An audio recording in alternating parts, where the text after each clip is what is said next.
200. Faslun ke bukan? Yang disebabkan oleh orang. Ha?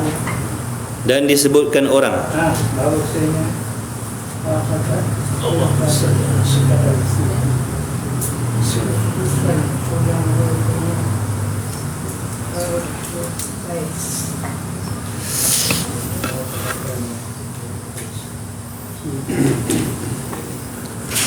Muka surat 200. Abang mana ada itu, Abang? Ha? Ada itu?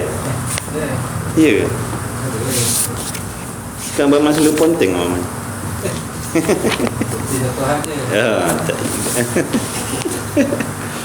Masya Allah, Abang. Barakallahu fikum, Abang. Paman bagus dia sibuk-sibuk pun dia ngaji.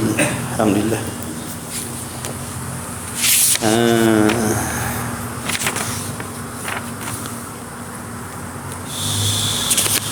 La hawla wa la quwwata illa billah.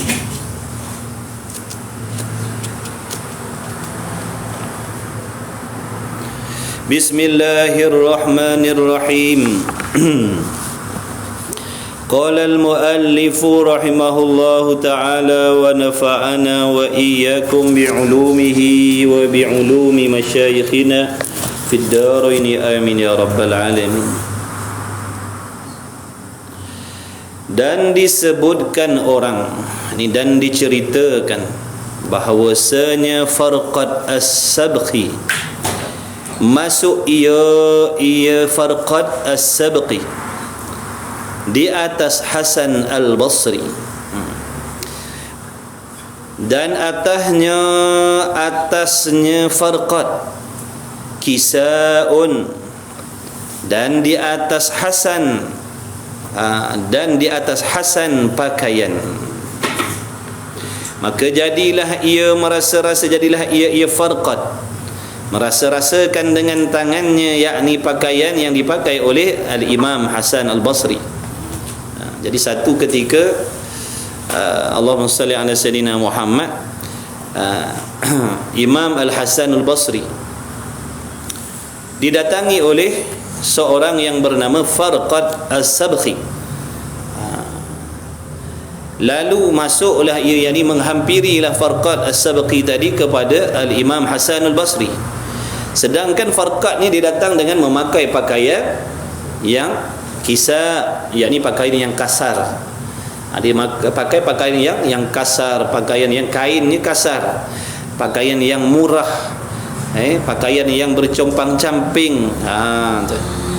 Sedangkan padahal Al-Imam Hasan Al-Basri memakai pakaian yang cantik, yang mahal. Lalu apabila dia sampai kepada Hasan Al-Basri, dia memegang pakaian Al-Imam Hasan Al-Basri, dia pegang. Dia pegang. Maka jadilah ia merasa-rasakan dengan tangannya. Maka berkata Hasan Al-Basri baginya Farqad, apa kamu lihatkan kepada kainku? Jadi apa yang tak kena pada pakaian aku? Apa yang tak kena pada pakaian aku ni? Kata Al-Imam Hasan Al-Basri kepada Farqad tadi. Yang mana Farqad ni dia pakai pakaian yang menzohirkan ketasawufan cik. Dia memakai pakaian yang murah-murah, memakai pakaian yang kainnya kasar, yang tak nampak, yang tidak kelihatan megah, yang tak nampak hebat pakaian dia. Dengan sebab itu bila dia tengok Imam Hasan Al-Basri memakai pakaian yang cantik, lalu dia pergi, dia pegang pakaian Hasan Al-Basri. Lalu Imam Hasan Al-Basri bertanya, apa kamu lihatkan kepada kainku? Ni apa yang tak kena pada pakaian aku ni? Kau pegang ni pakaiannya aku ni, apa yang tak kena ni? Maka kainku ini kain ahli jannah. Kata Hasan Al-Basri, kain yang aku pakai ni, pakaian yang aku pakai ni adalah pakaian ahli syurga, katanya Imam Hasan Al-Basri. Yakni nak cerita orang-orang yang di dalam syurga besok, muslimin mukminin yang Allah Ta'ala letakkan mereka di dalam syurga besok, Allah Ta'ala akan mengenakan mereka dengan pakaian yang hebat-hebat, pakaian yang indah-indah. Dikhabarkan bahawasanya pakaian ahli syurga itu 40 lapis. 40 lapis. Tebalnya 40 lapis. Tetapi lebih ringan dan lebih nipis daripada pakaian yang dipakai di dunia. Pakaian ahli syurga 40 lapis, tapi terlebih ringan daripada pakaian kita di dunia. 40 lapis pakaian. 40 lapis. Kalau kita sini pakai 40 helai, tenggelam kita punya kepala. Ahli syurga besok pakaian dia 40 lapis, tapi lebih nipis dan lebih ringan daripada pakaian kita di dunia. Dan pakaian ahli syurga tu pakaian yang hebat-hebat, pakaian yang megah-megah, pakaian yang mahal-mahal. Sebab tu kita kalau kat dunia ni tak boleh nak pakai pakaian megah-megah, mahal-mahal. Tak payah susah hati. Tak payah susah hati, tak payah nak bersedih dengan sebab kita tidak dapat membeli ataupun memakai pakaian yang hebat-hebat untuk anak bini kita ataupun untuk diri kita sendiri. Cukup pakaian sekadar boleh menutup aurat. Alhamdulillah. Apa artinya pakaian yang mahal-mahal tapi tidak mematuhi syariat? Pakai pakaian yang boleh menutup aurat kita, yang menghilangkan bentuk tubuh badan kita, alhamdulillah, cukup dah. Itu yang dikatakan memakai pakaian qadar untuk ibadah. Kalau kita mengenakan pakaian lebih daripada qadar hajat, contohnya kita suka bermegah-megah dengan pakaian yang mahal-mahal, sekalipun bukan niat kita untuk menunjuk-nunjuk kepada orang lain, tetapi ingin menunaikan keinginan hawa nafsu kita. Sebab nafsu ni dia suka yang mahal-mahal, yang megah-megah, yang hebat-hebat. Itu nafsu. Nafsu ni tabiat dia suka lebih. Dia suka berseronok. Itu nafsu. Jadi kalau kita membeli pakaian yang mana tujuan kita beli tu kerana nak memuaskan keinginan nafsu kita, itu masuk di dalam keduniaan. Itu masuk dalam dunia. Apa maksud dunia? Mengambil sesuatu yang lebih daripada qadar hajat untuk ibadat. Sebenarnya untuk ibadat, kalau nak menutup aurat tak perlu pakaian yang mahal-mahal, betul tak? Nak nutup aurat perlu ke pakaian yang mahal-mahal? Nak tutup aurat perlu ke pakaian yang mahal-mahal? Dah, pakaian biasa-biasa pun dah boleh menutup aurat. Itu maksud menunaikan ibadat tadi. Contoh kalau makan untuk ibadat, maksud macam mana? Makan untuk mengenyangkan, makan untuk mendatangkan tenaga untuk melakukan amal ibadah, itu makan kerana ibadah. Tapi kalau makan untuk bersedap-sedap, makanan nak hebat-hebat, makanan nak megah-megah, dia dah masuk dalam nafsu. Itu namanya dunia. Dunia. Itu namanya dunia. Jadi kita kena faham. Kena faham betul-betul maksud dunia. Dunia ni apa? Sesuatu yang lebih daripada qadar hajat ibadat. Sesuatu yang lebih daripada qadar hajat ibadat. Itu namanya dunia. Kita makan kerana nafsu, bukan makan kerana nak jaga kesihatan.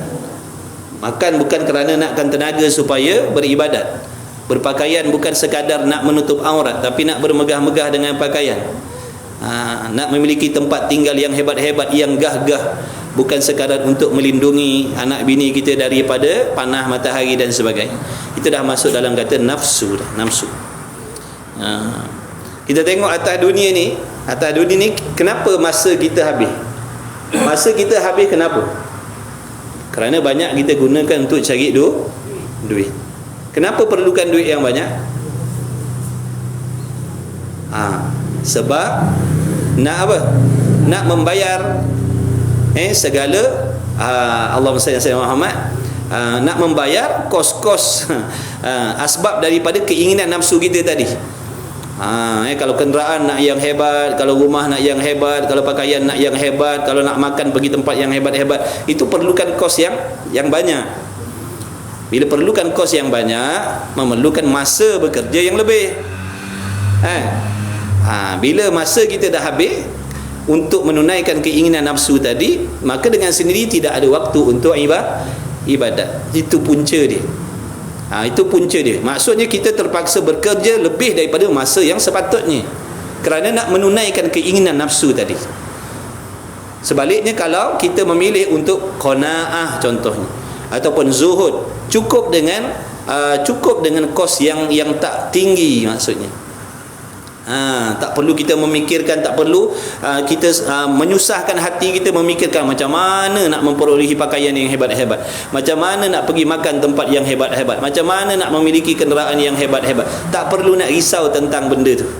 Kerana benda-benda dunia yang bersangkut paut dengan ibadat ni tak perlu kepada kos yang mahal sebenarnya.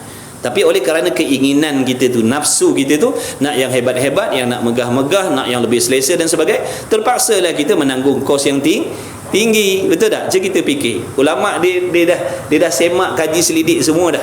Itu bukan fitnah, itu kenyataan.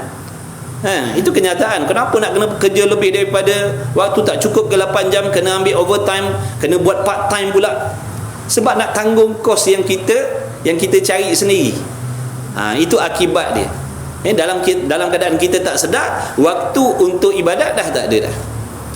Nak belajar fardu ain, ilmu-ilmu yang Allah wajibkan kita belajar, kita tak ada masa nak pergi belajar. Sebab masa dah habis. Orang lain kerja 8 jam, kita kerja 24 jam contohnya. Itu kenyataan ni. Allahumma salli alaihi wasallam. Mudah-mudahan Allah pelihara kita.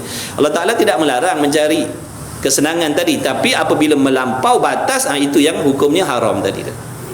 Mencari harta, kekayaan tidaklah dilarang oleh Allah, tapi kalau mencari harta, kekayaan, kesenangan, kemegahan, keselesaan sehingga melanggar batasan, situ yang haram. Sampai tak ada masa nak solat, sampai tak ada masa nak belajar fardu ain, sedangkan fardu ain ni penting untuk kita faham. Kerana dia bersangkut paut dengan perkara-perkara penting untuk kita mengesahkan amal ibadah kita, tauhidnya, fiqh syariatnya, tasawufnya, tajwidnya. Tapi kita tak ada masa nak belajar. Bila tak ada masa nak belajar, kita tak ada ilmu, tidak ada kefahaman tentang ibadah. Contohnya tentang solat, kita tak ada kefahaman tentang solat, tapi kita solat. Kita solat tapi kita solat tanpa kefahaman. Ini yang mengakibatkan kita kadang-kadang mendirikan solat dalam keadaan dalam masa yang sama kita membuat benda yang membatalkan solat tanpa kita sedar. Sebab kita tak tahu, tiap kali solat menanggung hadah besar, tiap kali solat membawa hadah besar, tiap kali solat membawa hadah besar. Adakah solat kita sah? Tak, kerana syarat sah sembahyang tu suci daripada hadah besar. Kenapa pula solat sambil membawa hadah besar? Kerana cara mandi janabahnya salah. Kenapa cara mandi janabah, mandi junubnya salah? Kerana tak ada ilmu, kerana tak belajar cara mandi wajib, air yang bagaimana yang mesti digunakan, waktu bila nak dihadirkan niat dalam hati, anggota yang mana yang perlu disampaikan air, kita tak ada ilmu. Nampak tak tu? Jadi kita setiap kali kita solat bawa hadas besar, tak sahlah sembahyang kita. Tak sahlah sembahyang kita, tapi kita tak sedar, yang solat kita tidak sah. Na'udzubillah min zalik. Maka berkata Hasan baginya, apa kamu lihatkan kepada kainku ini? Maka kainku ini kain ahli jannah, pakaian ahli syurga. Dan kain kamu itu, yakni kain yang kamu pakai ni, kain yang kasar-kasar ni, kain yang tak cantik ni, kain yang huduh ni adalah pakaian ahli nar, pakaian ahli neraka. Nampak macam kasar apa yang dikatakan oleh Imam Hasan al-Basri tadi, tapi sebenarnya ada maksud yang dia nak sampaikan. Kita dengar. Telah sampai akan daku bahawasanya kebanyakan isi neraka itu mempunyai aksiyah. Kata Hasan al-Basri, telah sampai khabar, telah sampai khabar, telah sampai hadis yang menyatakan bahawasanya pakaian penduduk ahli neraka itu adalah pakaian yang huduh, pakaian tak cantik. Kemudian kata Hasan, telah menjadikan mereka itu zuhudnya pada kain mereka itu dan takabur di dalam dada mereka itu. Ini yang nak disampaikan oleh Al-Imam Al-Ghazali, Al-Imam Hasan Al-Basri. Itu sebenarnya itu yang nak disampaikan. Maknanya ada di kalangan kita ni hamba-hamba Allah yang melakukan ibadah ni, dia hanya menonjolkan ketasawufan dia, kesufian dia, kesunahannya, keislamannya pada pakaian, sedangkan hatinya berpakaian dengan takabur. Itu yang nak disampaikan oleh Hasan al-Basri tadi. Ada orang yang pakaiannya pakaian sufi, pakaiannya menutup aurat, pakaiannya mematuhi syariat, mematuhi syariat. Sedangkan hatinya tak ikut syariat. Nampak tak? Pakaiannya nampak pakaian yang sebagai seorang yang merendahkan diri, tapi hatinya sombong. Melihat orang lain lebih hina, melihat orang lain ahli maksiat, merendah-rendahkan orang lain di dalam hatinya. Tapi pakaiannya sunnah, pakaiannya dah mengikut syariat dah. Sedangkan hatinya masih lagi tidak berpakaian dengan pakaian syariat. Itu yang maksud ni. Kalau kita mengenakan pakaian-pakaian sunnah, ataupun memakai pakaian-pakaian yang dipakai oleh ahli-ahli sufi dengan niat untuk menunjuk-nunjuk supaya dikenali sebagai ahli sufi, supaya dikenali, dikata orang yang kita adalah orang yang zuhud dengan dunia, maka itulah riak, yang namakan riak tadi. Bukan salah pada pakaian tak salah. Yang di sini yang nak ditegur niat kita. Walaupun kita berpakaian dengan pakaian ahli sufi contohnya, wajib kita kena jaga hati kita. Jangan kita memakai pakaian yang mengikut sunnah, tapi dalam hati kita menginginkan puji-pujian daripada manusia, supaya manusia pandang kita orang alim, supaya orang kata kita ahli sufi, supaya orang kata kita ahli ibadat, supaya orang kata kita ahli akhirat. Situ yang salah. Pakaian tu tak salah, niat kita tu. Macam di sini Farqat ni dia memakai pakaian ahli sufi, tapi hatinya sombong, takabur, merasa dirinya lebih mulia daripada orang lain. Nampak tak tu? Jadi jaga baik-baik. Sebab tu Tok Guru kita pesan, dia kata jangan kamu mengatakan kepada orang-orang yang kamu lihat pada zahirnya mereka itu berpakaian dengan pakaian yang mewah, yang megah, memiliki harta kekayaan, terus kamu bersangka jahat dengan mereka bahawasanya mereka itu ahli dunia. Jangan bersangka jahat dengan orang lain. Adapun tuan empunya diri, contoh dalam hatinya memang cintakan dunia, itu urusan mereka dengan Allah. Kita tengok orang yang memakai pakaian yang menunjukkan, melambangkan kesufian, wajib kita bersangka baik dengan mereka. Seandainya di dalam hati mereka ada takabur, merasakan dirinya hebat, itu urusan dia dengan Allah. Jangan kita menghukum. Kita dah diperintahkan supaya senantiasa bersangka baik. Kita ni hati kita banyak penyakit. Hati kita ni banyak penyakit. Hati kita tak sihat-sihat, tak sembuh-sembuh lagi. Pakaiannya berniqab dah, berpurdah dah, bertudung labuh dah. Yang laki-laki tutup aurat dah, seluar panjang dah, berjubah dah, berkopiah dah, berserban dah. Tapi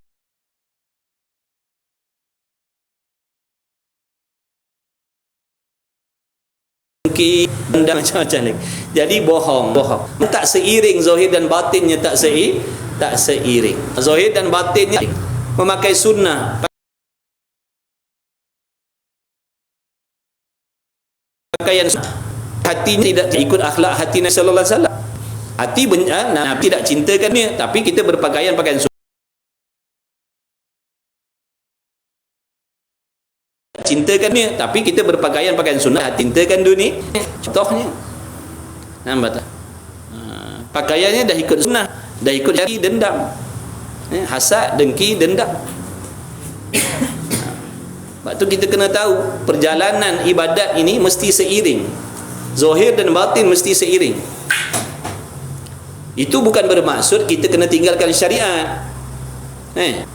Bukan bermaksud tak payah ikut syariat, zahirnya dedah aurat pun tak apa asalkan hatinya baik. Itu salah. Seperti mana yang dipaham oleh ramai orang. Seperti yang dipaham oleh ramai orang. Asalkan hati baik. Saya walaupun saya dedah aurat, hati saya baik. Betul ke tidak perkataan tu?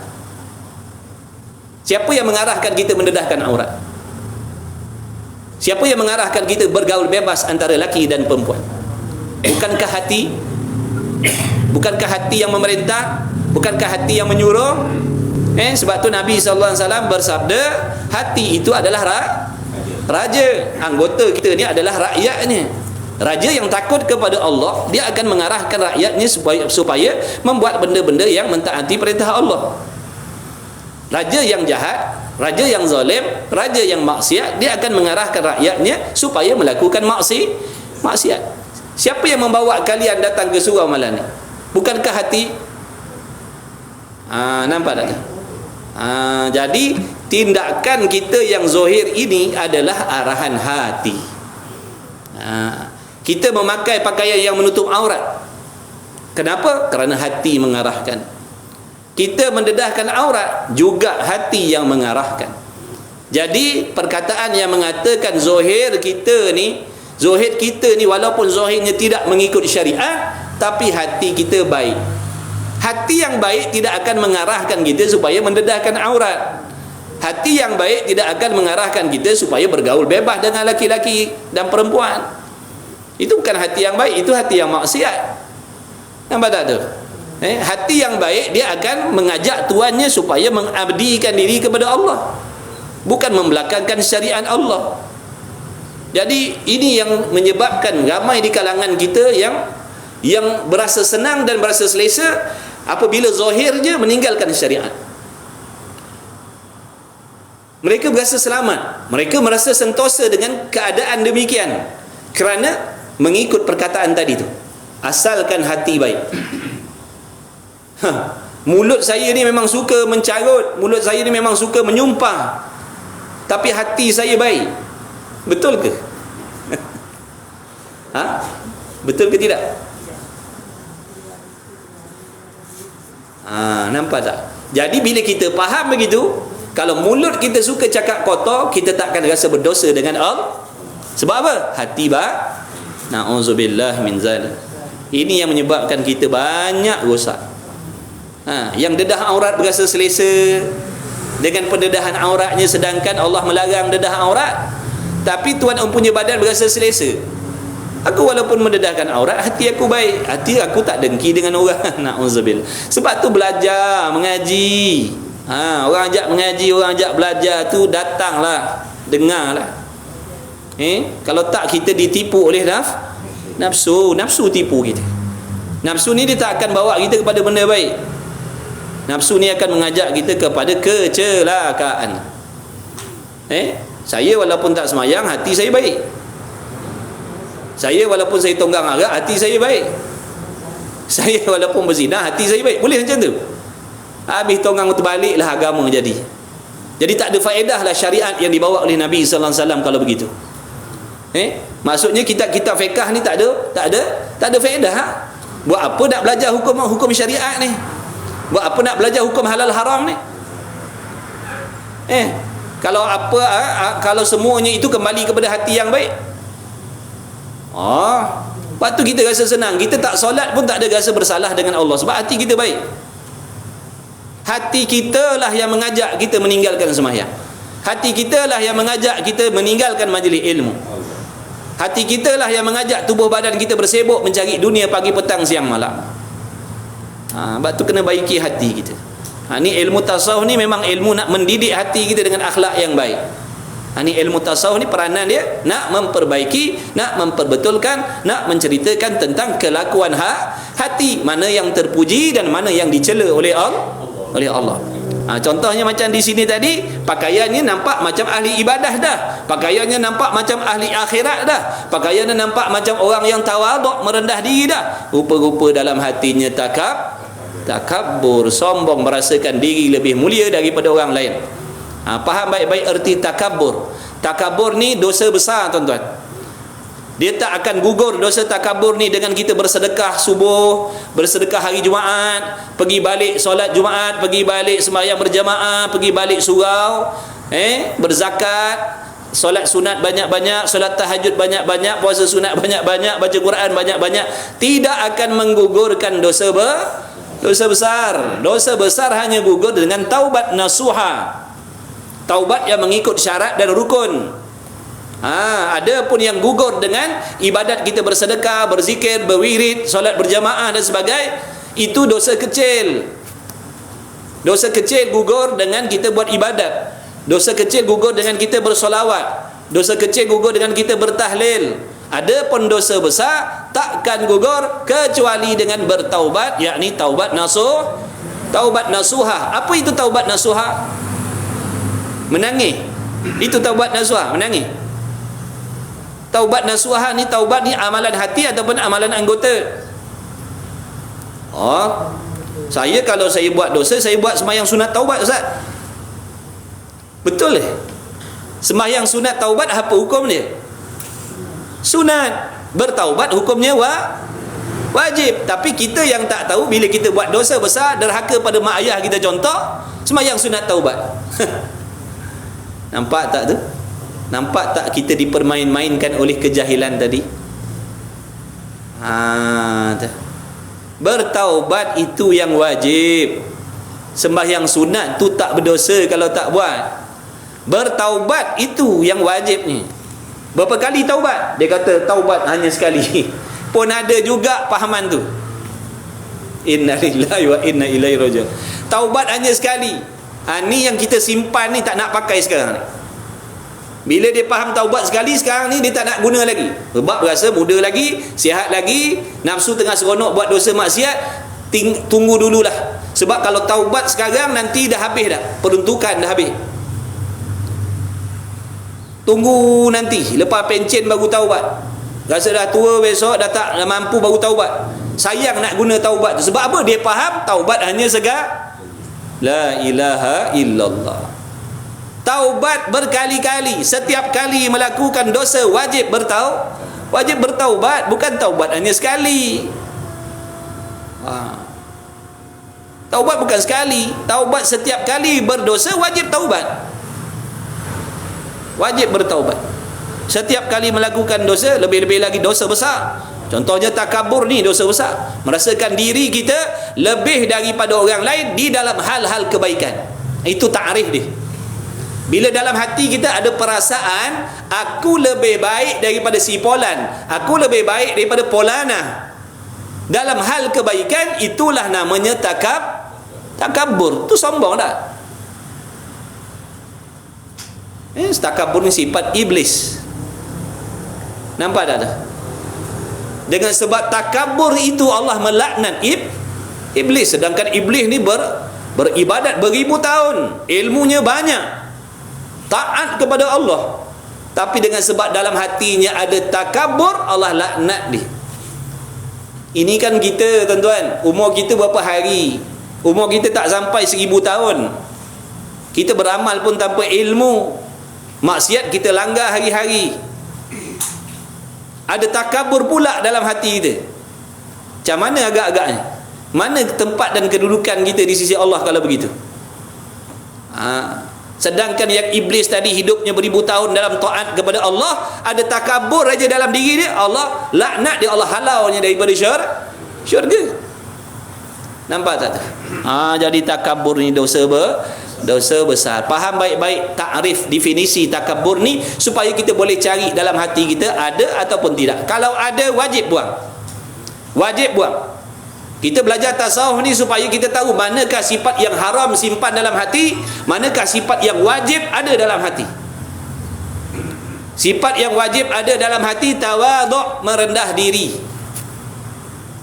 Takabur, sifat yang haram ada dalam hati, wajib kena buang. Takabur tu apa? Pengenalan dia macam mana?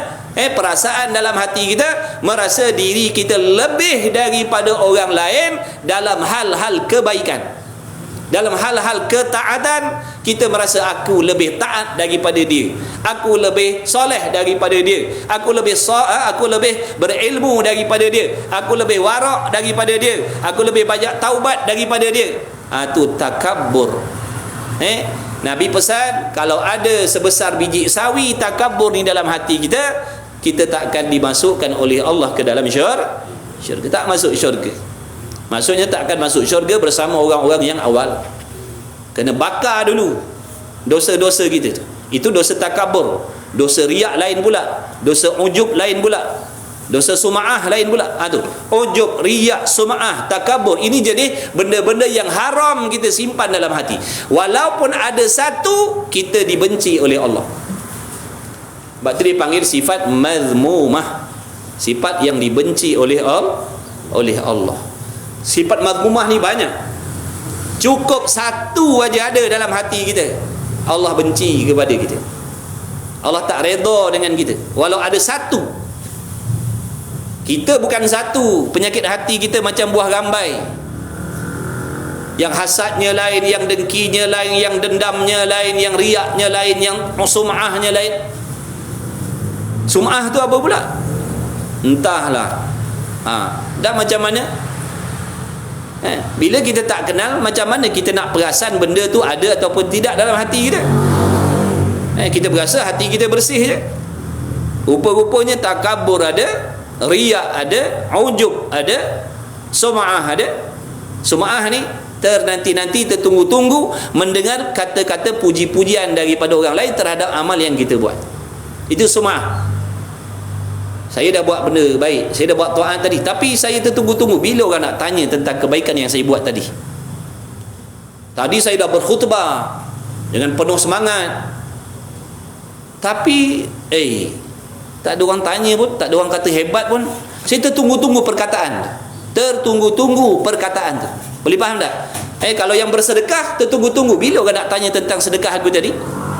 Kalau kita dah berwakaf, kita tertunggu-tunggu bila orang nak tanya tentang wakaf aku. Aku wakaf bukan sikit, banyak aku buat, tapi senyap je, tak ada orang tanya khabar pun. Kadang-kadang bila kita jalan tengok orang ramai berkumpul, kita pergi. Konon-konon nak tanya khabar, dah, kita nak tunggu. Mudah-mudahan dalam ramai-ramai ada yang bertanyakan tentang kebaikan yang kita buat. Kita nakkan benda tu, nak dengar tu. Tu namanya sum'ah namanya. Riak apa pula? Mengharapkan puji-pujian, sangkaan-sangkaan baik dalam hati orang lain terhadap diri kita. Macam saya sekarang ni, saya mengharapkan dalam hati tuan-tuan, kawan-kawan yang sedang mengikuti majlis ilmu ni, mudah-mudahan di dalam hati kalian memuji-muji saya. Walaupun dalam hati kalian tak ada pun memuji, tapi saya mengharapkan tu. Mudah-mudahan orang yang lihat, orang yang dengar, orang yang tahu tentang kuliah saya, mudah-mudahan mereka merasa kagum dalam hati mereka terhadap diri saya. Itu namanya riak. Jadi kena kenal satu-satu nama penyakit tadi, baru kita boleh cari dalam hati kita ada ataupun tidak. Kalau ada, kena buang, wajib buang. Macam ni penyakit takabur. Pakaiannya sunnah dah, pakaiannya syariat dah, tapi hati kotor lagi. Hatinya tak mematuhi syariat. Ada hasad, ada dengki, ada dendam, ada sombong. Takabur lawan dia apa? Tawaduk, merendah diri, sifat mahmudah. Sifat yang mana apabila ada dalam hati seseorang, maka Allah kasih kepada dia. Tawaduk, merasakan diri kita lebih daripada orang lain, merasakan diri kita lebih daripada orang lain dalam hal-hal kejahatan, dalam hal-hal yang tak baik. Kita merasakan kita lebih daripada orang. Takabur tadi, merasakan diri kita lebih daripada orang lain dalam hal kebaik. Itu takabur.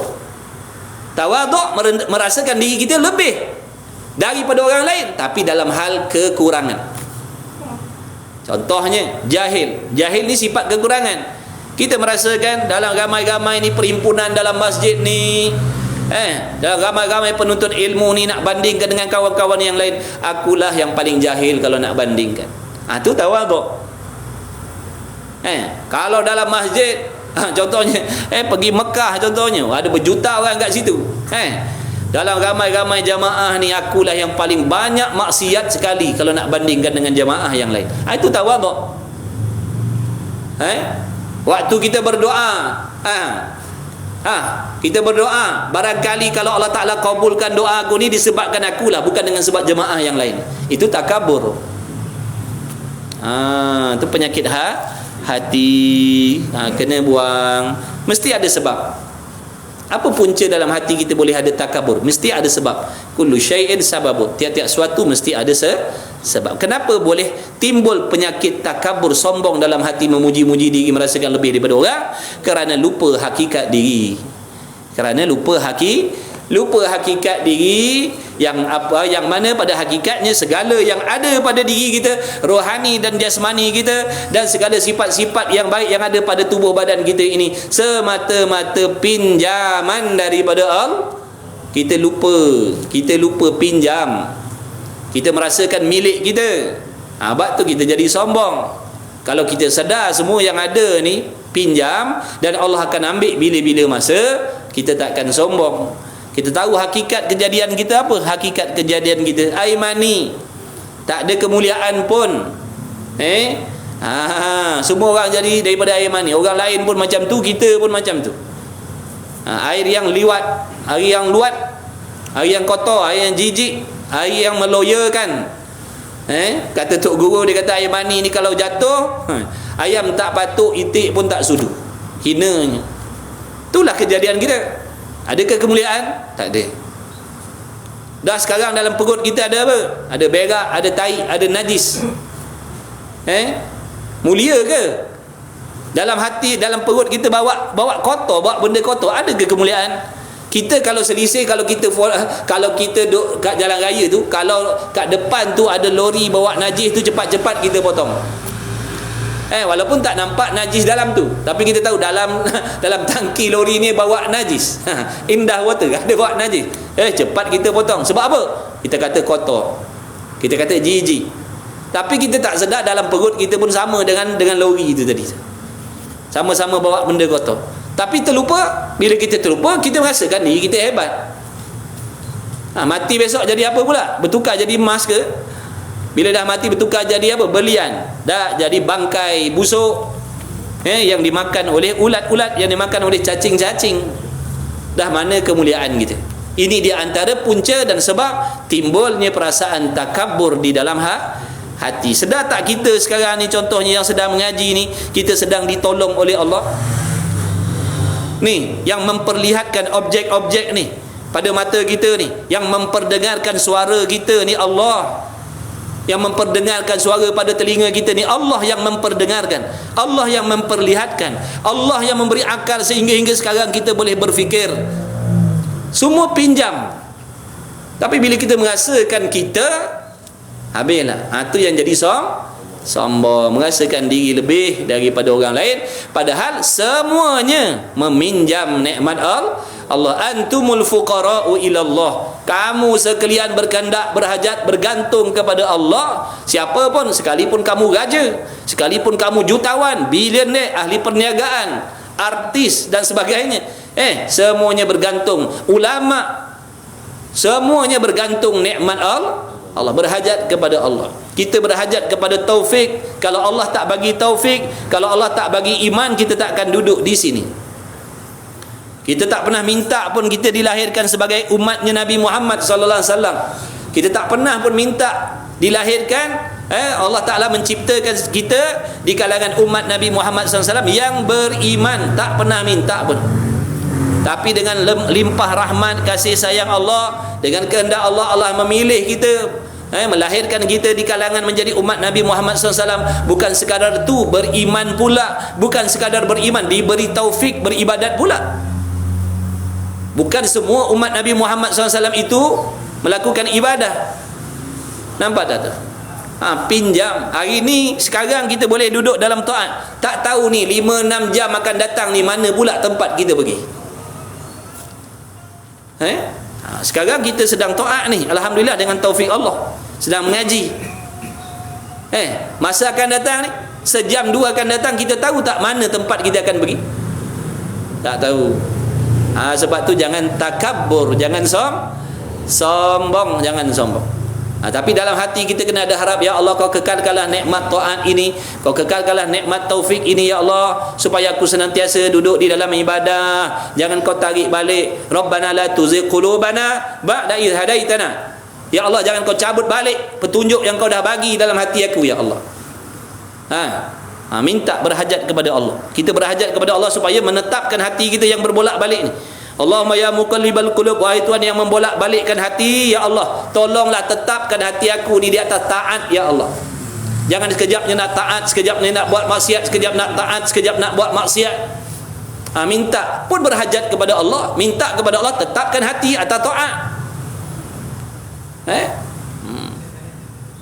Jadi kita ni berhajat kepada Allah. Jadi jangan takabur, sangka baik dengan orang.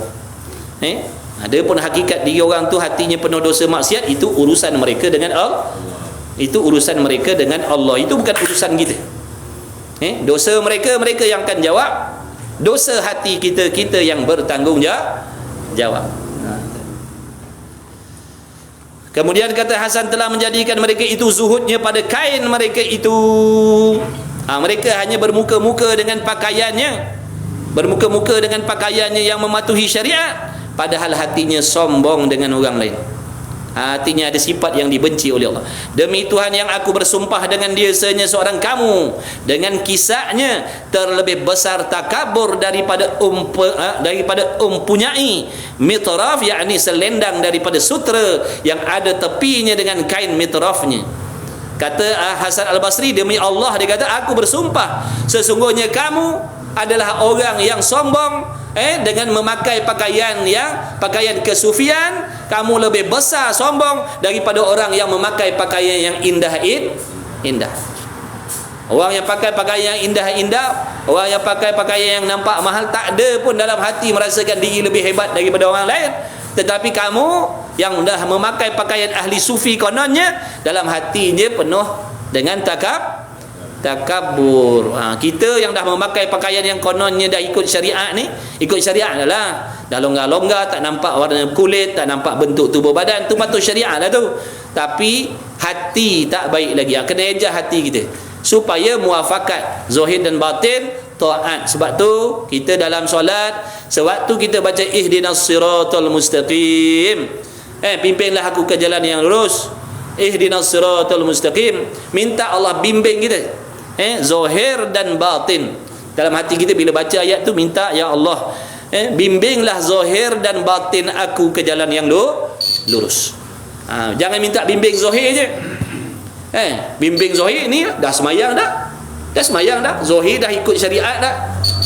Waktu semayang bulan Ramadan, puasa, pakai pakaian yang dah menutup aurat, baca Quran, berqiyamul lail. Waktu haji pergi haji, waktu umrah pergi umrah, waktu zakat keluar zakat, majlis ilmu hadir. Mana syariatnya dah ikut dah jalan tu, tapi hatinya tidak pula dah. Hatinya tidak mengikut jalan yang lurus.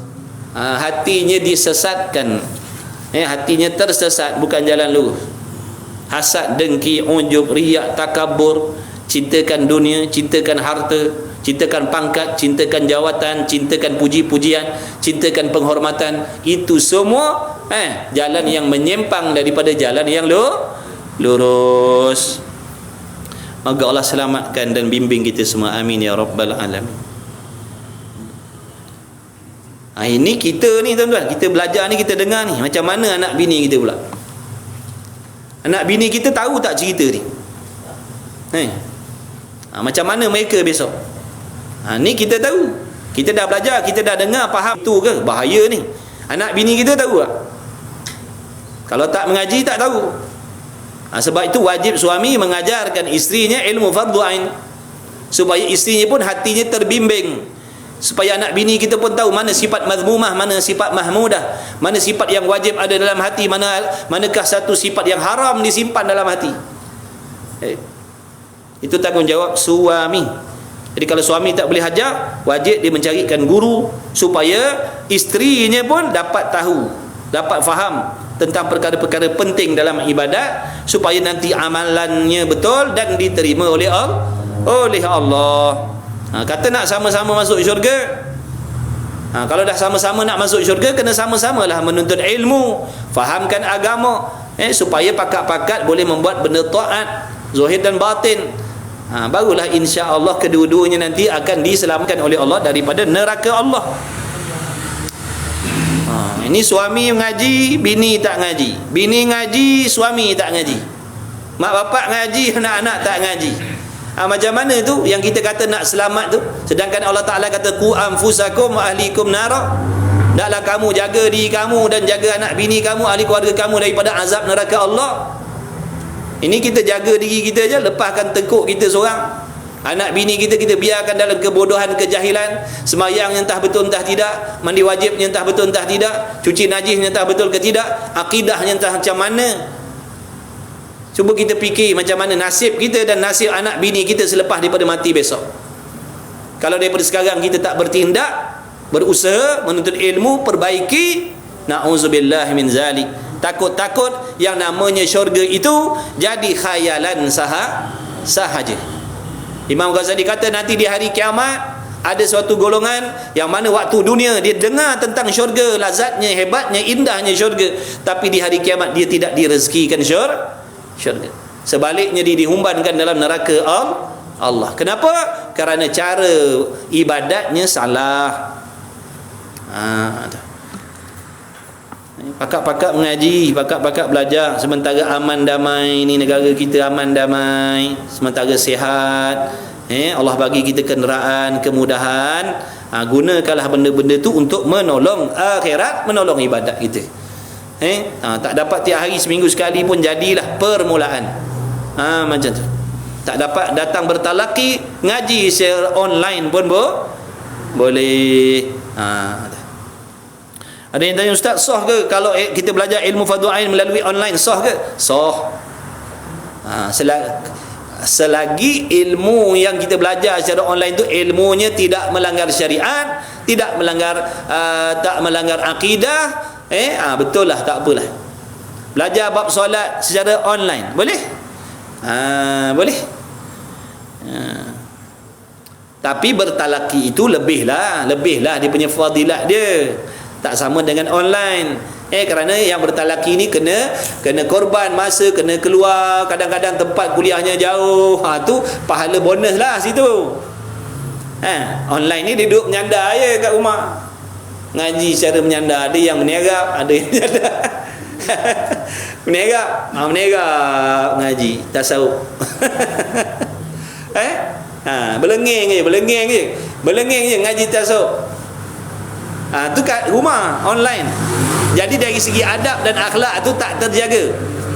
Tak sama macam bertalaki ni kena pakai elok-elok, takkan nak belengeng datang surau. Boleh, tapi orang kata gila lah. Kenapa jemaah surau Al-Falah tu berlengging je, pakai kain pelekat je, ambil berkat tutup aurat je. Boleh, tapi pelik kan, viral satu dunia nanti surau kita ni. Jangan main-main. Ini dekat rumah online boleh ngaji, tapi dari segi adab dan sebagainya boleh jadi tak terjaga situ. Menerap, sambil mengonyi, macam tu takabur macam tu. Sambil-sambil tengok TV. Sambil-sambil dengar. Mata tengok TV, telinga dengar tasawuf. Belengging. Boleh dapat ilmu, boleh faham. Cuma tidak seafdal orang yang bertalaki. Dia ada kelebihan lain. Langkah kakinya pahala, pergi baliknya fi sabilillah. Orang yang pergi balik majlis ilmu ni fi sabilillah. Perginya fi sabilillah, baliknya fi sabilillah. Andai kata Allah ambil nyawanya waktu dia nak pergi, ataupun Allah ambil nyawanya waktu dia nak balik, matinya fi sabilillah. Terlebih takabur daripada umpunya mitraf, yakni selendang daripada sutera, ada tepinya dengan kain mitrafnya. Dan kepada makna ini telah mengisyaratkan Zunnun al-Masri. Zunnun al-Masri rahimahullah ta'ala, sekira-kira katanya Zunnun al-Masri, tasawuf maka bertambah takabur dengan suf jahilnya. Maksudnya orang ni bertasawuf dah, pakaiannya pakaian sunnah dah, pakaiannya nampak zuhud dah, bertampal sini bertampal sana, pakaiannya pakaian kasar, murah-murah je, tapi hatinya bersifat dengan takabur, dengan kebodohan dia, na'udzubillah min zalik. Hatinya berpakaian dengan pakaian takabur dengan sebab kebodohan dia. Tilik kepada zahir, orang kata ini ahli akhirat ni, ini ahli ibadah ni. Tengoklah pakaian dia tu, ikut syariat dah. rupa-rupa hatinya takabbur, lebih jahat lagi hati. Adakah Allah tak tahu? Allah tahu, kita tak boleh tipu. Ya'lamu ma fis sudur. Dia tahu barang yang ada dalam hati kita. Jadi sekarang ni bukan kata salah pakaian, salah hati. Maka bukan baiki pakaian, baiki hati. Nak pakai dengan pakaian yang sederhana, silakan. Supaya contohnya kita nak pakai pakaian yang tak begah-begah, supaya apa? Nak jaga hati, takut-takut jadi sombong dengan orang lain. Tak apa macam tu. Padahal dia mampu nak pakai yang ribu-ribu, boleh. Nak pakai pakaian yang berjenama, boleh, dia mampu. Tapi dia tak nak. Sebab apa? Takut tak terbawa hati dia, tak terjaga hati dia. Bila duduk dengan orang lain yang pakai murah-murah, takut-takut timbul dalam hati menghina pula. Jadi dia mengambil keputusan untuk mengenakan pakaian yang sederhana sahaja. Tak apa, tak ada masalah. Jadi pakaian tak salah di sini. Salah di sini hati kita tu, yang bersifat sombong bila kita mengenakan pakaian-pakaian yang mengikut syariat, tapi hatinya merasa lebih mulia daripada orang lain. Dan setengah manusia memakaikan dia semata-mata dan melihatkan akan kehinaan, dan melihatkan akan dikau takabburnya. Dia pakai tadi nak menzahirkan konon-kononnya dia hamba yang hina. Konon-konon supaya orang nampak yang dia ni konon-kononnya dia orang yang hina. Konon-kononnya dia orang yang menghinakan diri. Rupa-rupa dalam hatinya dia adalah orang yang merasakan diri lebih mulia daripada orang lain dengan sebab pakaiannya demikian. Na'udzubillah min zalik. Ni kita ni yang dah mengaji ni, duduk kat surau ni, duduk kat masjid ni, duduk dalam kuliah ni, merasa kita lebih mulia daripada orang yang tak mengaji. Aku orang mengaji, aku lebih mulia daripada orang tu yang duduk kedai tom yam. Itu semua orang hina-hina, tak mengaji. Kita mulia duduk dalam majlis ilmu. Wal'iyadha billah min zalik. Jadi penyakit hati ni bahaya, tuan-tuan. Halus seni lagi tersembunyi. Kata ulama nak baiki hati ni, payah, terlebih payah nak baiki. Penyakit zahir lebih mudah lagi nak banding dengan penyakit hati. Buktinya mana? Kita sendirilah. Dah berapa lama kita hidup? Dah berapa banyak kita semayang? Dah berapa banyak kali kita istighfar? Dah berapa banyak kali kita puasa? Yang haji pun sudah, yang umrah pun sudah. Apa lagi yang belum buat? Tapi hati tak baik, tu mana yang kata mudah je nak bagi hati ni? Mana mudah? Kita dah nak mati dah ni, hati kita tak bersih-bersih lagi, campur aduk. Time taat buat taat, time maksiat buat maksiat, duk campur aduk. Itu arahan hati lah tu, arahan hati lah. Time semayang, time berdengki, time mengumpat. Mood okey, tulis yang benda baik. Mood tak okey, tulis benda maksiat. Hati kita ni campur aduk. Ibaratnya kalau makanan tadi kita ambil yang suci dan yang najis campur sekali masuk dalam mulut kita. Tapi kita berasa tak kisah, tak apa, kita selera jenis makan macam tu, kita rasa selera. Sebab apa? Hati kita kotor. Kita tak peduli pun dengan makanan kotor yang kita suapkan dalam mulut kita, sebab kita hati kotor. Kalau hati kita bersih, kita jijik dengan makanan yang macam tu. Kalau hati kita bersih, kita akan jijik dengan makanan yang macam tu. Tapi bila hati kita kotor, kita tak peduli dengan makanan yang macam tu. Kari kambing ambil, kari lembu ambil, tahi kambing pun campur, tahi lembu pun campur. Gaul masuk dalam mulut kita. Kita kata tak apa, kita selesa je, sebab hati kita masalah. Tapi kalau hati kita baik, kita tak nak makan macam tu. Kita nak pilih yang bersih-bersih je. Begitulah juga orang yang bila hatinya bersih, dia takkan selesa dengan diri ni yang bercampur-campur muat maksiat. Ambil time semayang, time puasa, mengajar, berdengki pun dia, berdendam pun dia, mengumpat pun dia, jadi batu api neraka pun dia, mengadu domba pun dia, memfitnah pun dia. Tapi dia rasa selesa je. Na'udzubillah min zalik. Itu masalah hati kita. Berat. Sebab tu kita tak dekat-dekat dengan Allah. Ulama kata nak dekat dengan Allah kena seiring. Taat zahir dan taat batin kena seiring. Barulah akan mendekatkan dia kepada Allah. Tapi kalau jenis kita ni beramal bercampur ni, tak akan dekat kepada Allah. Kita hanya perasan dia macam dekat dengan Allah. Sebenarnya kita dibenci oleh Allah. Itu benda yang kita nak kena tahu. Jangan kita mudah nak mendakwa diri kita orang yang soleh, nak dakwa diri kita orang soleha, nak dakwa diri kita orang bertakwa, nak dakwa diri kita ahli ibadah. Tak payah nak dakwa. Bohong je. Sebab sifat-sifat yang macam tu, sifat-sifat orang yang katanya ahli ibadah, ahli akhirat tadi, tak ada pun pada diri kita. Tak ada pun pada diri kita. Orang tu hatinya bersih, kita hati campur. Orang tu lidahnya terjaga daripada perkataan haram, tapi lidah kita campur.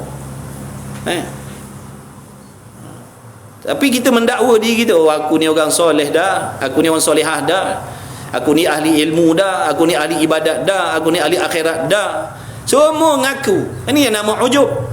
Perasan soleh, perasan baik, perasan takwa, perasan amalan Allah dah terima, perasan amalan dah betul. Dosa besar juga tu penyakit ujub pula. Kagum dengan diri sendiri, dakwa diri padahal benda tak ada pun pada diri kita. Lebih baik kita, sebab tu dalam tasawuf ni dia mengajar supaya senantiasa menghinakan diri. Itu lebih baik. Itu lebih baik daripada mendakwa diri kita orang soleh padahal tak soleh pun, mendakwa diri kita orang ahli ibadat padahal ibadat kita campur-campur. Lebih baik kita ngaku, ya Allah aku orang jahat, aku orang hina. Sebab tu syair Imam Syafi'i dia kata, ilahi lastulil firdausi ahla wala aqwa ala nari jahimi. Ya Allah aku tak layak, ya Allah nak masuk syurga, tak layak ya Allah nak masuk syurga. Sebab memandangkan diri, ini sifat tawaduknya, padahal dia ulama, padahal dia ahli sufi, tapi tawaduk, merendahkan diri, merasa tidak layak nak masuk syurga kerana pandang kepada dirinya banyak dosa, banyak maksiat, banyak kelemahan. Sebab tu dia merasa diri dia tak layak pun nak masuk syurga. Bukan tak nak masuk syurga seperti yang disalah faham oleh puak-puak Wahabi tu. Puak-puak Wahabi menyalahkan. Dia kata apa ni syair Imam Syafi'i, betul? Kata apa Imam Syafi'i ni? Imam Syafi'i kata dia tak nak masuk syurga. Ilahi lastulil firdaus, aku tak nak masuk syurga. Syair pun salah terjemah. Syair bukan kalam Allah, bukan Quran. Syair perkataan manusia pun dia tak mampu nak faham. Macam mana nak faham kalam Allah? Dia kata Imam Syafi'i ni dia tak nak masuk syurga. Wala aqwa 'ala nari jahimi.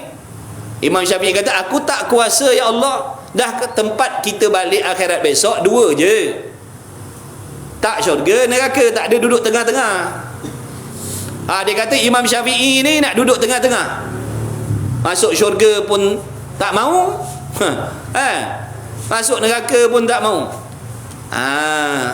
Itulah sebabnya bahaya jahil ni jadi fitnah.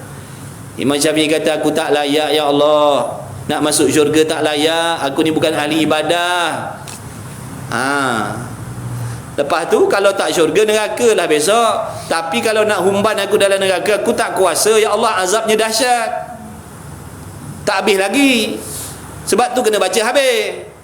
Fahabli taubatan ya Allah, oleh yang demikian ampunkanlah aku, supaya melayakkan aku nak duduk dalam syurga. Jangan berhenti situ. Kalau berhenti situ, mana Imam Ghazali ni nak, Imam Syafi'i ni nak duduk mana sebenarnya? Dah kata syurga pun tak nak masuk, nak kata neraka pun takut nak masuk, nak duduk tengah-tengah. La ilaha illallah. Syair Imam Syafi'i pun kau tak faham, macam mana kau nak faham kitab dia? Dia tak layak nak masuk syurga sebab pandang kepada diri itu banyak kekurangan, banyak dosa maksiat, padahal dia ulama, dia waliullah, auliaillahi salihin. Tapi hatinya tu tawaduk, tak merasa pun dirinya hebat dalam ibadah. Kita yang ibadat campur-campur ni, pagi mengumpat, petang semayang, kita berasa ini kalau Allah cabut nyawa aku besok, rasanya husnul khatimah ni. Ini mesti masuk tanpa hisap syurga aku ni. Ini besok di padang mahsyar ni, kalau timbang amal sengit sebelah ni kebajikan ni. Perasan tak habis-habis kita. Hati kita tak baik, hati kita tak baik-baik lagi. Jadi tak payah nak berasa sedap lah. Di antara sifat mazmumah apa? Berasa redha dengan diri sendiri yang masih banyak dosa dan maksiat. Banyak lagi dosa maksiat yang kita tak jumpa cari. Banyak lagi dosa dan maksiat yang seni-seni, yang halu-halu dalam hati yang kita tak jumpa cari. Yang kita jumpa jenis maksiat yang zahir, minum arak, berjudi, berzina, dedah aurat, tak mengaji. Yang ni yang kita nampak. Ini dosa yang kita nampak sebab dia jenis besar. Ada pun jenis dosa maksiat yang halus kita tak nampak. Kita berasa tak ada. Aku orang baik, aku tak berzina. Aku orang baik, aku tak dedah aurat. Aku orang baik, aku dah mengaji. Aku orang baik, aku tak berjudi. Aku orang baik. Sebab apa? Tak jumpa maksiat yang bangsa hati tadi, yang dosanya lebih besar daripada maksiat zahir lagi. Maksiat hati ni boleh menjadi asbab amalan kita ditolak oleh Allah. Maksiat hati ni boleh jadi asbab orang tu kekal dalam neraka selama-lama. Maksiat hati ni boleh jadi asbab segala amal kebajikan yang kita dah buat daripada akil balik dulu sampai ke hari ni Allah padamkan semua. Hati je punya masalah. Tak kira haji tak haji, umrah tak umrah, wakaf tak wakaf, semua padam semua. Yang jariah takkan jadi jariah. Terbatal dah. Tu bahaya penyakit hati kita. Dan setengah manusia memakaikan dia semata-matanya. Kita mengaji ni, ingat lagi pesan almarhum Tuan Guru Haji Abdullah. Dia kata kita ngaji kitab-kitab macam ni bukan nak jadi wali. Kita mengaji kitab-kitab macam ni supaya kita boleh ukur diri kita duduk kat mana. Supaya kita boleh sedar yang kita ni dekat mana. Yang mana sekarang ni kadang-kadang kita merasakan kita dah hebat, tak payah nak bersungguh-sungguh buat ibadat, tak payah bersungguh-sungguh nak menuntut ilmu, kita ni orang soleh dah. Cuba baca kitab ni, cuba tengok, cuba bandingkan diri kita dengan orang-orang yang macam tu. Mana duduk kita, mana kedudukan kita. Itu tujuan mengaji kitab macam ni, supaya boleh kita suluh diri kita yang selalu ujub takabur ni, sombong ni. Mana kalau kita hebat, kenapa masih buat benda-benda macam tu? Kalau kita soleh, kenapa tak boleh jaga lidah kita lagi? Dan sebagainya. Baru kita nampak diri kita, ya Allah, hinanya aku, jauhnya aku. Macam mana nak masuk syurga macam ni, ya Allah? Barulah berasa takut. Tu di antara faedah. Ingat lagi almarhum Tuan Guru Haji Abdullah rahimahullahu taala. Tu kalam dia. Ingat lagi kalau dia baca kitab hikam tu, dia kata kita ngaji kitab ni bukan apa, supaya kita boleh pandang diri kita, bandingkan dengan orang-orang soleh yang akhlaknya diceritakan dalam kitab-kitab tu, bandingkan dengan akhlak kita. Baru tahu mana tempat duduk kita. Ada markah ke tak ada markah? Ini kita tak pernah ambil tahu tentang orang soleh. Kita tengok orang yang tak mengaji, kita tengok orang yang tak belajar, kita tengok orang yang tak sembahyang, memanglah kita hebat. Kita tengok orang tak mengaji, memang kita wali lah. Berasa wali lah dah kita mengaji. Tengok dengan orang tak mengaji, memang hebat lah kita. Cuba tengok ni dengan orang-orang yang disebutkan nama-nama mereka dalam kitab ni, dengan Imam Ghazali, dengan Imam Syafi'i, macam mana agak-agak? Sebab tu ulama pesan dalam bab ibadat, dalam bab akhirat, dalam bab ilmu, tengok orang yang tinggi-tinggi tu, tengok aulia illahi salihin, tengok para alim ulama tu, tengok ahli ibadat tu, tengok, bandingkan dengan diri kita, baru nampak kerdilnya kita. Jangan tengok dengan ahli maksiat, memang kita akan berasa sombong dan takabur. Adapun dalam bab hal-hal keduniaan, harta kekayaan dunia, tengok orang bawah-bawah, tengok orang fakir miskin, baru kita tahu, baru kita sedar betapa jauhnya nikmat kesenangan yang Allah bagi kepada kita, nak banding dengan orang fakir miskin. Tapi kita terbalik, dalam bab amal soleh kita tengok orang jahat, orang maksiat, menyebabkan kita jadi sombong takabur dengan ibadah kita. Dalam bab dunia kita tengok orang yang tinggi-tinggi, jutawan-jutawan, ini yang menyebabkan hati kita rasa tak bersyukur dengan nikmat yang Allah bagi. Ya Allah, kenapalah kau takdirkan aku macam ni, susahnya lah. Kenapa tak kaya macam orang tu? Cuba pandang dengan orang fakir miskin tu, baru nampak, ya Allah, senangnya aku. Orang lain rumahnya berlantaikan tanah, aku ada tikar getah pun alhamdulillah dah. Orang lain rumahnya mana? Rumahnya bawah jambatan je. Rumah kita, ada orang lain rumahnya dalam kotak aje. Rumah kita Masya Allah, Allah bagi. Macam tu cara dia. Ini kita terbalik. Dan tiada takabur itu daripada rupa kehinaannya, berbuat tasawuf supaya dikatakan baginya kepercayaannya. Jadi dia menzahirkan ketasawufannya supaya orang lain mengatakan, makna supaya orang lain bersangka baik yang dia itu ahli tasawuf, ahli sufi. Dan tiada maknanya tasawufnya itu amanahnya. Mana dia tak amanah pun dengan tasawuf dia. Bohong, dia dusta. Dan tiada berkehendak akan Allah Ta'ala dengan dia. Dan tetapinya dikehendaknya dengan jalan kepada khianatnya. Maka takut olehmu, hei lelaki, daripada ini kebinasaan. Maksud lelaki ni apa? Orang yang bersungguh-sungguh nak mendekatkan diri kepada Allah. Dipanggil lelaki, rijal. Rijal ni makna orang yang bersungguh-sungguh nak mendekatkan diri kepada Allah. Sama ada dia orang perempuan, dia tua, dia muda, tapi hemahnya bersungguh menuntut ilmu, beramal.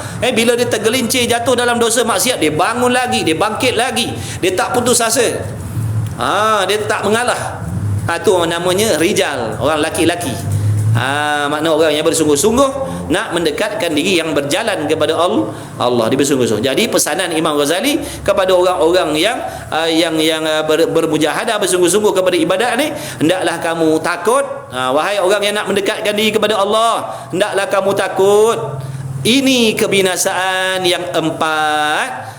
Sifat-sifat yang dicela oleh Allah, yang empat tu, lebih-lebihnya takabur, istimewa, makna lebih-lebih lagi sifat takabur. Maka bahawasanya tiga yang dahulunya itu tempat tergelincirnya, dan jikalau tergelincir padanya nescaya jatuhlah ke dalam di dalam maksiat. Dan takabur tempat tergelincir, dan jikalau jatuh di dalamnya takabur, nescaya jatuh di dalam laut kufur. Na'udzubillah. Sifat takabur ni boleh menyebabkan kita jadi kafir. Contoh, kita merasakan pandangan dan pahaman kita lebih betul daripada apa yang Allah sebut dalam Quran.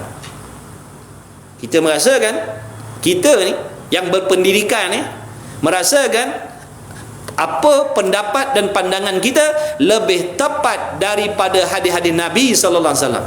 Kita merasa pandangan kita lebih relevan daripada hukum hakam Allah yang ada di dalam Al-Quran. Itu namanya takabur. Kalau takabur dengan Allah, kafir jadi dia. Kalau takabur kita sesama manusia ni dosa besar, dia tak jadi kafir lagi. Tapi kalau takabur dengan Quran, takabur dengan Allah, dia kata aku tak heran, aku tak bergantung pun dengan Tuhan, jadi kafir dia. Na'udzubillah. Kita kalau ngaji kitab tauhid, kat belah belakang tu kitab Misbahul Munir tu, dia kata di antara perkataan-perkataan yang menjadikan seseorang itu murtad, di antaranya mana? Aku tak berhajat dengan Tuhan. Aku tak berhajat dengan Tuhan, jadi kafir perkataan tu. Na'udzubillah min zalik. Hati-hatilah. Kalau kita tak ada ilmu, kita langgar semua. Dan saya jatuhlah di dalam laut kufur dan tughyan, yakni penganiayaan. Dan jangan engkau lupa cerita iblis. Jangan lupa kisah iblis tu, fitnahnya dan bahawasanya enggan ia iblis dan menuntut takabur, dan adalah ia iblis daripada orang kafirin. Jadi iblis tu dilaknat, dibenci oleh Allah kerana merasakan dirinya lebih baik, lebih hebat, lebih mulia daripada Nabi Allah Adam alaihissalam. Sebab tu apabila Allah Ta'ala menyuruh iblis tadi merendahkan diri, sujud dengan makna merendahkan diri, mengaku bahawa Nabi Allah Adam itu adalah Rasul utusan Allah, pilihan Allah, dia tak nak. Dia tak nak sebab dia merasakan dia lebih hebat daripada Nabi Allah Adam. Tu berasa diri lebih hebat, berasa diri lebih mulia kejadiannya. Aku daripada api, Adam daripada tanah. Kenapa aku nak merendahkan diri kepada dia? Patut dia kena rendahkan diri kepada aku. Dan kembali kamu kepada Allah Azza wa Jalla, bahawa dipeliharakan kami sekaliannya dan elok tiliknya, bahawasanya ia Allah Jawad, yakni Allah tu yang bersifat dengan maha pemurah, lagi karim, yakni lagi maha mulia, Allah Ta'ala tu sifat dia, di antara sifat kesempurnaan Allah, pemurah. Allah Ta'ala sangat-sangat maha pemurah atas dunia ni. Semua makhluk Allah diberi nikmat, yang kaya, yang taat, yang maksiat, yang fasik, yang zalim, semuanya mendapat nikmat daripada Allah. Semua diberi makan minum oleh Allah, semua diberi nikmat hidup oleh Allah, semua diizinkan bergerak diam oleh Allah, semua diizinkan oleh Allah membuat benda-benda urusan dunia dia. Walaupun dia kafir, walaupun dia tak beriman dengan Allah, tetap diberi makan minum oleh Allah. Pemurahnya lah Allah. Kadang-kadang makin melanggar perintah Allah, makin Allah bagi kemewahan kepada dia. Tapi ada pun sifat kasih sayang Allah itu nanti hanya dapat dinikmati oleh orang yang beriman sahaja. Cukuplah sekadar itu. Wallahu a'lam wa ilmuhu atam. Mudah-mudahan ada manfaat yang Allah Taala bagi kepada kita. Mudah-mudahan ada sesuatu yang masuk dalam hati kita. Mudah-mudahan ada keinsafan. Mudah-mudahan dapat kita renung-renungkan diri kita, muhasabah diri kita, renung-renung tentang ibadat, tentang akhirat, tentang kiamat, tentang alam barzakh. Mudah-mudahan dengan kita berfikir, merenung itu menggerakkan kita untuk mencari bekal dengan cara yang betul. Mudah-mudahan ada bekalan yang kita nak bawa balik akhirat. Mudah-mudahan dengan berkat majlis ilmu kita pada malam ini, sekalian yang hadir yang mengikuti, mudah-mudahan tak lupa ibu bapa dan anak bini kita semua diampunkan dosa oleh Allah Subhanahu wa taala. Mudah-mudahan semuanya sekaliannya diampuni, dirahmati, diredai oleh Allah. Mudah-mudahan Allah Taala jadikan kita hamba yang istiqamah di dalam majlis ilmu. Mudah-mudahan Allah sentiasa memilih kita menjadi tetamu-tetamu Allah di dalam majlis ilmu. Sesibuk apa pun kita dengan urusan-urusan dunia, mudah-mudahan Allah memberi kekuatan kepada kita untuk meninggalkan urusan-urusan dunia kita buat sementara waktu, kerana ada tanggungjawab yang lebih utama, iaitu mana? Persiapan mati kita dengan menuntut ilmu. Mudah-mudahan Allah Taala kurniakan kepada kita semuanya husnul khatimah. Mudah-mudahan Allah Taala merezekikan kita syahid, yang dapat pahala syahid ataupun ganjaran sebagai syahid, sebagai penuntut ilmu. Mudah-mudahan kita semuanya nanti terpilih untuk mendapat syafaatnya Nabi Muhammad sallallahu alaihi wasallam. Mudah-mudahan dilahirkan di kalangan anak cucu cicit dan keturunan kita hingga kiamat besok, anak-anak yang soleh, yang solehah, yang bertakwa, yang berjaya dunia dan akhirat. Mudah-mudahan Allah Taala lahirkan di kalangan kita nanti wali-waliullah, yang mana nanti dapat kita menompang syafaatnya di hari kiamat. Mudah-mudahan Allah Taala memanjangkan umur alim ulama yang soleh-soleh, alim ulama akhirat. Mudah-mudahan diberi kesihatan, keafiatan oleh Allah supaya mereka dapat meneruskan perjuangan dakwah mereka, supaya kita orang awam ni dapat mengambil manfaat sebanyak-banyaknya daripada mereka. Mudah-mudahan begitulah juga. Tak lupa saudara mara kita di Palestin, mudah-mudahan diberi kejayaan, kemenangan, kesabaran oleh Allah Subhanahu wa taala. Mudah-mudahan dihantarkan pertolongan-pertolongan Allah Subhanahu wa taala. Yang syahid, mudah-mudahan Allah Taala menerima kesyahidan sekaliannya mereka itu, dan mudah-mudahan kita semua nanti mudah-mudahan mendapat syafaat daripada mereka di hari kiamat besok, insya-Allah. Amin ya rab, amin ya rabbal alamin. Bismillahirrahmanirrahim. Alhamdulillahirabbil alamin wassalatu wassalamu ala rasulillah. Allahumma rabbana fa'na bima 'allamtana, rabbana 'allimna alladhi yanfa'una, rabbana faqih ahlana wa qarabat lana fi dinina ma'al qudri unsa wa dzakar, wa sallallahu ala sayidina Muhammad walhamdulillahi rabbil alamin. Taqabbalallahu minni wa minkum, minna wa minkum, taqabbal ya karim. InsyaAllah ada kelas nanti pukul 9.40 ada kelas kita lagi, insyaAllah.